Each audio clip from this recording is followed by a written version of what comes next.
الحمد لله رب العالمين يا ربي ولك الحمد كما ينبغي لجلالك وجهك عظيم سلطانك حمدا كثيرا طيبا مباركا فيه. اللهم صل على محمد وعلى آل محمد كما صليت على إبراهيم وعلى آل إبراهيم إنك حميد مجيد. اللهم بارك على محمد وعلى آل محمد كما باركت على إبراهيم وعلى آل إبراهيم إنك حميد مجيد. أما بعد، فاعوذ بالله السميع العليم من الشيطان الرجيم من همزه ونفخه ونفثه وما ينطق عن الهوى إن هو إلا وحي يوحى. ربي اشرح لي صدري ويسر لي أمري واحلل عقدة من لساني يفقهوا قولي. السلام علیکم ورحمۃ اللہ وبرکاتہ.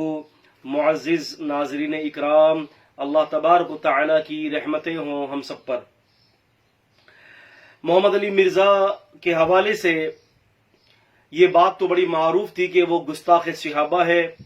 اس کے کلیجے کے اندر، اس کے دل میں صحابہ اکرام کی بغاوت، صحابہ اکرام کی عداوت، ان کی کدورت موجود ہے، اور وہ بڑے ہی کچوے کی چال سے چلتے چلتے 8 سے 10 سال کا عرصہ لگا کر جناب علی بنو امیہ کا نام لے لے کر کرتے کرتے، یزید کا نام لے لے کر کرتے کرتے، ان کے والد، ان کے دادا پر پہنچتے پہنچتے خلفائے راشدین والمہدیین تک پہنچتے ہیں، اور ان کے حوالے سے لوگوں کو بدگمان کرتے ہیں. اس کے حوالے سے ہمارے پرانے پروگرام دیکھے جائیں ہمارے آفیشیلی پیج پر. لیکن آج انتہائی افسوس کی بات بتاتا چلوں، بہت زیادہ افسوس کی بات کہ محمد علی مرزا صرف گستاخ صحابہ نہیں ہے، بلکہ وہ گستاخ رسول صلی اللہ علیہ وسلم بھی ہے. محمد علی مرزا صاحب، آپ کے اوپر اتنا افسوس ہے کہ آپ روافظ کے ہم رکاب ہو کر، روافظ تو اپنے ائمہ کو معصوم کہتے ہیں اور وہ کہتے ہیں کہ وہ تو خطا سے پاک ہیں. آپ کیسے مسلمان ہیں کہ آپ اپنے نبی صلی اللہ علیہ وسلم کی حوالے سے، آپ کی حدیث کے حوالے سے آپ نے اتنی عجیب بات کہہ دی کہ نبی علیہ السلام اپنے اجتہادات میں خطائیں کرتے تھے.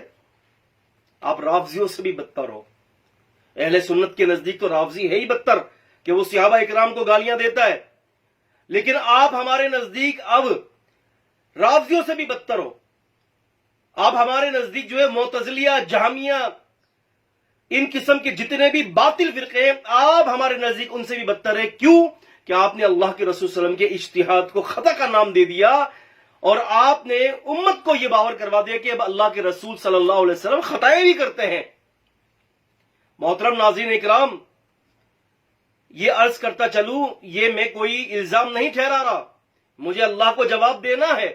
میں یہ بات آپ کے سامنے دلیل کے ساتھ رکھ رہا ہوں.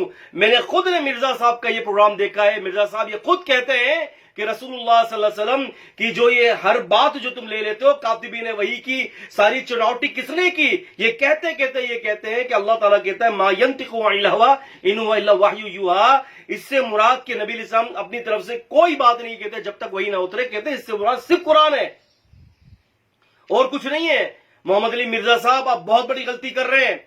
اس آیت سے مراد صرف قرآن نہیں ہے، بلکہ اس آیت سے مراد نبی پاک صلی اللہ علیہ وسلم کا نطق ہے. آپ علیہ السلام کا بیان کر رہے ہیں.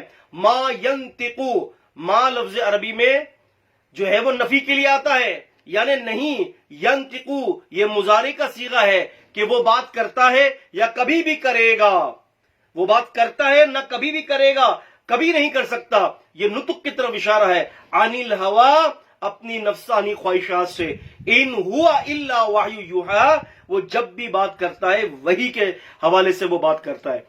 تو یاد رکھیں کہ ما ینطق عن الہوی کا مصداق صرف قرآن نہیں ہے. ما ینطق عن الہوی ان ہوا الا وحی یوحی، ہوا کی ضمیر قرآن کی طرف راجع نہیں ہے، ہوا کی ضمیر نبی پاک صلی اللہ علیہ وسلم کے نطق کی طرف راجع ہے، آپ کے بات کرنے کی طرف راجع ہے. آپ جو حکم دیتے ہیں، آپ جو بھی الفاظ نکالتے ہیں اپنی زبان مبارک سے، آپ کوئی کام کرتے ہیں، آپ کچھ بھی کہہ دیں، آپ چاہے غصے میں ہو، آپ چاہے مزاح کریں، آپ چاہے صلی اللہ علیہ وسلم ڈانٹ دیں کسی کو، کوئی بھی کیفیت ہو، اجتہادی کیفیت ہو، یا آپ علیہ السلام کسی کو مشورہ دیتے ہیں، جو بھی معاملات ہوتے ہیں، اللہ کے رسول صلی اللہ علیہ وسلم وحی کے پابند ہوا کرتے ہیں. یہ بات اہل سنہ کا عقیدہ ہے.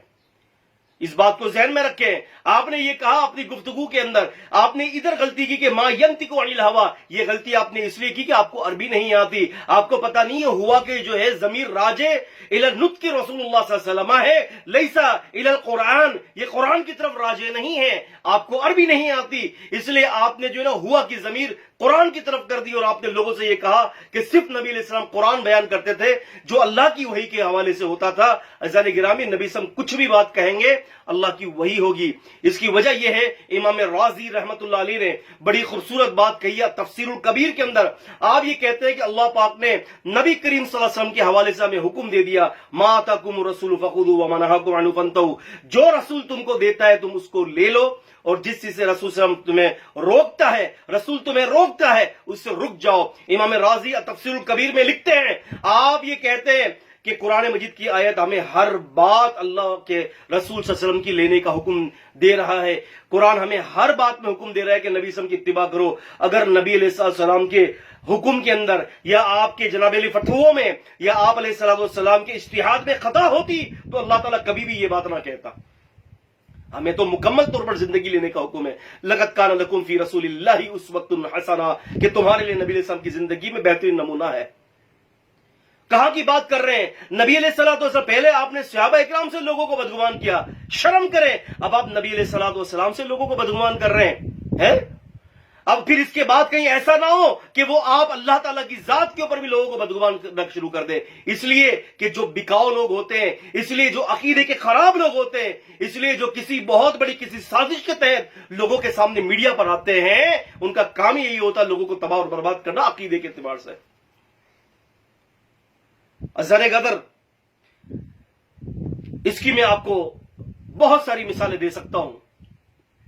آپ دیکھیں نبی کریم صلی اللہ علیہ وسلم نے جناب علی, نبی علیہ السلام نے جنازہ پڑھایا منافقین کا.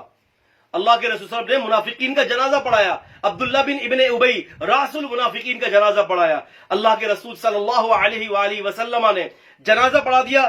یہ آیت اتری تھی, استغفر لہم او لا تستغفر لہم ان تستغفر لہم 70 مرتن. اے نبی صلی اللہ علیہ وسلم, اگر آپ ان کے لیے مغفرت کی دعا کریں یا نہ کریں, ان کے لیے جنازہ پڑھیں یا نہ جنازہ پڑھیں, ہرگز اللہ تعالیٰ ان کی مغفرت نہیں کرے گا. اگر آپ ان کے لیے 70 مرتن 70 دفعہ بھی جنازہ پڑھیں گے, یہ لفظ 70 دفعہ یہاں پر مبالغے کے لیے آیا ہے کہ آپ کثرت سے بھی اگر ان کے لیے استغفار کریں گے تو فرمایا اللہ تعالیٰ نے کہ اللہ تعالیٰ ان کو معاف نہیں کرے گا. فَلَن يَغْفِرَ اللَّهُ لَهُمْ, بس ہرگز اللہ تعالیٰ ان کی مغفرت نہیں کرے گا. جب عبداللہ بن ابی راس المنافقین کا جنازہ آیا, رسول اللہ صلی اللہ علیہ وسلم نے عبداللہ بن ابن ابی کا بیٹا عبداللہ ہی تھا اس کا نام, وہ آیا نبی علیہ السلام کے پاس. وہ صحابی تھا, کہنے لگے اللہ کے رسول صلی اللہ علیہ وسلم, آپ صلی اللہ علیہ وسلم اپنا کرتا دے دیجئے, میں اپنے باپ کے اوپر ڈال دوں. آپ نے بطور شفقت کرتا دے دیا. پھر کہا کہ اللہ کے رسول آپ اس پر جنازہ پڑھائیں. اللہ کے رسول صلی اللہ علیہ وسلم جب جنازہ پڑھانے کے لیے کھڑے ہوئے تو عمر رضی اللہ عنہ نے کہا کہ اللہ کے رسول اس کا جنازہ پڑھائیں گے آپ, کیا اللہ تعالیٰ نے آپ کو روکا نہیں ہے؟ عمر رضی اللہ تعالیٰ عنہ کا مسئلہ یہ تھا کہ وہ اس آیت سے رکنا مراد لے رہے ہیں, جبکہ نبی پاک صلی اللہ علیہ وسلم نے فرمایا نہیں عمر, اس سے مراد یہ ہے اللہ نے مجھے اختیار دیا ہے, روکا نہیں ہے کہ میں اس کی نماز جنازہ نہ پڑھاؤں, مجھے اختیار دیا ہے. اور جب مجھے اختیار دیا ہے تو وما ارسلناک الا رحمت للعالمین, نبی علیہ السلام تو چاہتے تھے کہ کوئی امتی جہنم کے اندر نہ جلے. آپ نے بطور رحمت جنازے کے لیے کھڑے ہو گئے, جنازہ پڑھا دیا. پھر اس کے بعد آیت اتری وَلَا تُصَلِّ عَلَىٰ أَحَدٍ مِّنْهُمْ, اے نبی صلی اللہ علیہ وسلم اب آپ ان کے اوپر کسی پر بھی جنازہ مت پڑھیے گا. مَاتَ عَبَدًا, کبھی بھی کوئی بھی مر جائے ان منافقین میں, ان کافروں میں سے, ان مرتدوں میں سے, تو فرمایا وَلَا تَقُمْ عَلَىٰ قَبْرِهِ, اور آپ ان کی قبروں پر کھڑے بھی مت ہوئیے گا. جب یہ آیت اتری, اللہ کے رسول نے کبھی بھی پھر کسی بھی منافق کی, کسی بھی کافر کی, کسی بھی مرتد کی جنازہ نہیں پڑھایا آپ صلی اللہ علیہ وسلم نے. پہلی آیت آپ محمد علی مرزا یہ سمجھ رہے ہیں کہ اللہ تعالیٰ نے اس آیت کے اندر روک دیا تھا نبی علیہ السلام کو کہ آپ ایک دفعہ کیا 70 دفعہ بھی مغفرت کی دعا کریں گے اللہ معاف نہیں کرے گا, لیکن وہ نبی علیہ السلام کو روکا نہیں گیا تھا. وہ آپ علیہ الصلوۃ والسلام کا کیا تھا, اجتہاد تھا. وہ آپ علیہ الصلوۃ والسلام نے فرمایا کہ مجھے میرے رب نے روکا نہیں ہے. جب روک دیا تو پھر آپ نے کبھی بھی آپ کو چیلنج کرتا ہوں کہ اس کے بعد کبھی بھی پھر نبی پاک صلی اللہ علیہ وسلم نے کسی کا جنازہ نہیں پڑھایا کہ جو مرتد ہو، جو کفر پر مرا ہو، یا جو مشرک ہو یا کافر ہو، اللہ کے نبی صلی اللہ علیہ وسلم نے اس کا جنازہ نہیں پڑھا۔ عزیزان گرامی، یاد رکھے کہ رسول اللہ صلی اللہ علیہ وسلم کی اجتہاد کی 4 کیفیتیں ہوتی ہیں۔ مرزا صاحب، آپ نے تو کبھی سنا بھی نہیں ہوگا کہ اجتہاد کی کتنی کیفیتیں ہیں۔ آئے ہم آپ کو بتاتے ہیں۔ نبی علیہ الصلوۃ والسلام کے اجتہاد کے 4 انواع ہیں۔ پہلی، اجتہاد صلی اللہ علیہ وسلم فی الامور دینیہ، ایک اجتہاد ہے دنیاوی حوالے سے، اجتہاد صلی اللہ علیہ وسلم فی امور الحرب، اور دوسرا اجتہاد جنگی میدان کے اندر ہوتا ہے۔ تیسرا کہ نبی علیہ الصلوۃ والسلام کا اجتہاد آپ کے فیصلوں کے اندر، اغذیت رسول اللہ صلی اللہ علیہ وسلم آپ کے فیصلوں میں، اور چوتھا اجتہاد صلی اللہ علیہ وسلم فی ابواب العبادات، عبادات کے اندر اجتہاد کرنا۔ یاد رکھیں، نبی کریم صلی اللہ علیہ وسلم ان 4 مقاموں پہ اجتہاد کرتے تھے۔